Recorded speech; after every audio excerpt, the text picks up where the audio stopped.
आखिरकार सऊदी अरब ने मान लिया है, एक्सेप्ट किया है। ध्यान से सुन लीजिएगा और शेयर कीजिएगा। तमाम उम्मत मुस्लिमा से मेरी गुजारिश है, जेन्युइन और सच्ची खबर दुनिया तक पहुंचे, ये आपकी जिम्मेदारी है। दोस्तों, सऊदी अरब ने बताया है आधिकारिक तौर पर कि उसने कई सारे मोसाद के एजेंट्स को गिरफ्तार किया है जो सऊदी अरब में मेरे मोमिनीन सुने ध्यान से, जो सऊदी अरब में अलग अलग जगह धमाका करने का प्लान कर रहे थे। सऊदी ने कहा है कि यह प्लान था मोसाद का कि ऐसा धमाका करने के बाद सऊदी अरब और अरब के दूसरे देश कतर, बहरीन, ऐसे देश पूरी तरह से ईरान से जंग में उतर आए।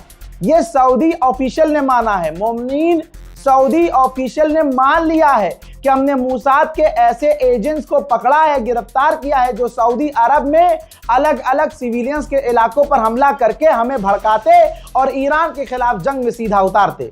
मेरी ये वीडियो अरब देशों में देखी जा रही है और मेरे बहुत करीबी इंसान ने बताया है सबूत देकर कि आपकी वीडियोस अरब की गवर्नमेंट के ऑफिशियल तक देख रहे हैं और वहां हमारी वीडियोस लैंग्वेज चेंज हो जा रही है। यूट्यूब पर ऑप्शन आता है और मुझे यह भी बताया गया है कि आपकी वीडियो को डाउनलोड करके अरब के जर्नलिस्ट जो हैं वो अरबी में ट्रांसलेट करके, वॉइस ओवर करके उसको अरब में शेयर भी कर रहे हैं। तो मेरा ये पैगाम अरब के लिए है, अरब के नेताओं के लिए है कि आपको, बल्कि आप ज़्यादा इजराइल को हमसे बेहतर जानते हैं और आपको ज़्यादा इजराइल को समझना होगा कि इजराइल इस वक्त, अमेरिका और इजराइल दोनों मिलकर ईरान से लड़ नहीं पा रहे हैं।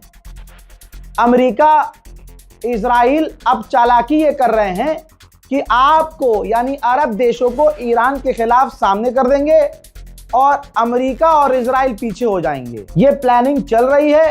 अरब देशों से मेरी गुजारिश है कि आप, जब तक ये जंग चल रही है, अमेरिका की तमाम फैसिलिटीज, अमेरिका की जितनी भी आपके पास साइट्स हैं, जितने बेस हैं, सब बंद कर दीजिए। आप मना कर दीजिए, सस्पेंड कर दीजिए। आप कहो कि आप अपना एयरबेस ले लेना, बाद में चालू कर लेना, लेकिन ईरान से जंग के बाद इस वक्त हम नहीं दे सकते। अगर जबरदस्ती का कोई एग्रीमेंट है तो आप एग्रीमेंट खत्म कीजिए, क्योंकि जबरदस्ती आपको जंग में घसीटने की कोशिश की जा रही है। हज़रात सोचिए, इजराइल कितना बड़ा शैतान है, कितना बड़ा। दोस्तों, सबसे पहले यह खुलासा अमेरिका के सबसे बड़े पत्रकार ने किया था और इसका चेहरा मैंने लगाया भी था, बताया भी था कि इसी ने खुलासा किया। टेंशन मत लीजिए, क्रेडिट खोर मैं नहीं हूं, मेरा नाम मोदी नहीं है। ये देखिए, इस बंदे ने खुलासा किया था। अब इसका नया खुलासा है। इसने कहा है कि नेतन्याहू पैनिक हो गया है, नेतन्याहू टेंशन में आ गया है क्योंकि अरब देशों में उसका नाम खुल गया है। मोसाद की असलियत सामने आ गई है कि सऊदी अरब के अरामको और अरब देशों की ऑयल रिफाइनरी पर ईरान हमला कर ही नहीं रहा है। ईरान सिर्फ जो बोल रहा है उतना कर रहा है। ईरान सिर्फ अमेरिका के मिलिट्री बेस को उड़ा रहा है और आसपास के इलाकों को ईरान के नाम पर मोसाद उड़ा रहा है ताकि अरब देश भड़क जाएं। यह खुलासा हो गया है। अरब के गवर्नमेंट ऑफिशियल्स को पता चल चुका है और अब नेतन्याहू टेंशन में आ गया है। अरब स्टेट के पास, इसी वजह से, ईरान के हमलों की वजह से अरब स्टेट के पास इंटरसेप्टर्स खत्म हो रहे हैं और अमेरिका से अरब ने मांगा है कि आप हमें इंटरसेप्टर्स दीजिए। उधर से सच्चाई आपको पता है कि अमेरिका के पास खुद इंटरसेप्टर्स इतने नहीं हैं कि वो सबको बांट सके। मैं अरब देशों से रिक्वेस्ट करूंगा, अगर मेरी आवाज आप तक पहुंच रही है, कि आप इसी वक्त अमेरिका के बेस को बंद कर दीजिए अपने यहाँ। ईरान का एक भी ड्रोन आपके यहाँ नहीं आएगा। और अगर ईरान तक मेरी आवाज जा रही है, IRGC तक, तो मैं कहूंगा कि ईरान की गवर्नमेंट, ईरान की IRGC खुलासा करे और सबूत दे कि आप सिर्फ और सिर्फ अमेरिकी टारगेट को हिट कर रहे हैं और बार बार ये क्लियर करते रहें। तमाम अरब देशों से कांटेक्ट में रहें, उनको प्रूफ दें, वो भाई हैं हमारे, साबित कीजिए। और मोहम्मद बिन सलमान ने भले ही आप पर हमला करने के लिए अमेरिका को उकसाया हो, लेकिन आप अपना दिल साफ रखिए और सऊदी अरब के क्राउन प्रिंस से डायरेक्ट बात कीजिए और उनको समझाइए कि आपको धोखा देने वाले हम नहीं, आपको धोखा अमेरिका और इजराइल दे रहे हैं। वहीं भारत की पूरी दुनिया में रेल पिट गई है कि अपने मेहमान को मरवा दिया इसने। मोदी ने अपने मेहमान के मारे जाने पर कुछ नहीं कहा। इधर से ईरान की एक और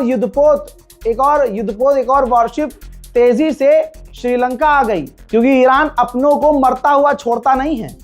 वो तो सलाम हो श्रीलंका का, हम सलाम करते हैं श्रीलंका को कि उन्होंने ईरानियन लाशों को तो ढूंढ के निकाला।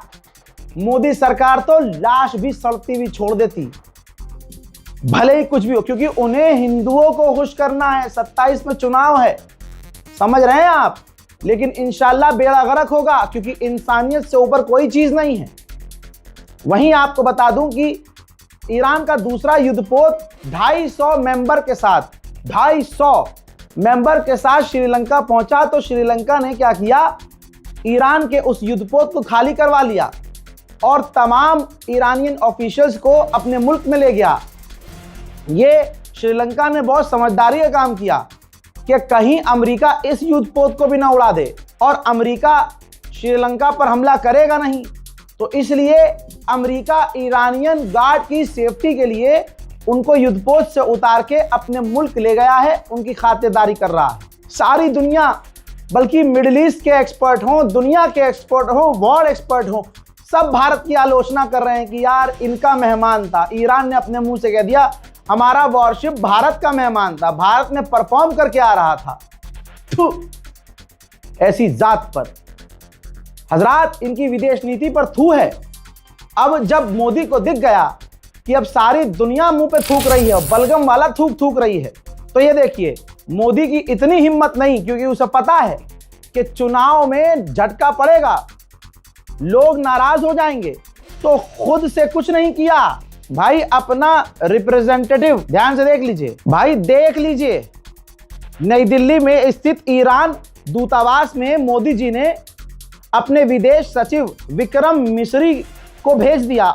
उन्होंने शोक व्यक्त किया, शोक पुस्तक पर हस्ताक्षर किए, ईरान के दिवंगत सर्वोच्च नेता आयतुल्लाह सैयद अली खामनाई को, जी हाँ, श्रद्धांजलि अर्पित की। ये देखिए डबल गेम खेल, लोग कह रहे हैं, मुसलमान कह रहे हैं यार कितना, चलो मोदी जी ने कर तो दिया, देखो मोदी जी ने जलवा, मोदी जी का जलवा, मोदी जी ने कर दिया भाई, मोदी जी ने दुख व्यक्त, मोदी जी ने व्यक्त नहीं किया है अभी तक। यही तो मुसलमान बढ़ जाता है, चीजें नहीं समझता।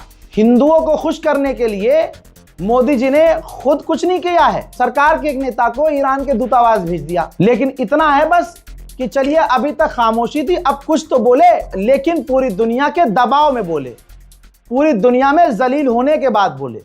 ये हमारी विदेश नीति का हाल है। दोस्तों जल्दी से इस रिपोर्ट को शेयर कीजिए। आप तो सो जाते हैं, लगातार हम जाग रहे होते हैं पूरी रात, इंशाल्लाह अपडेट देते रहेंगे। जय हिंद।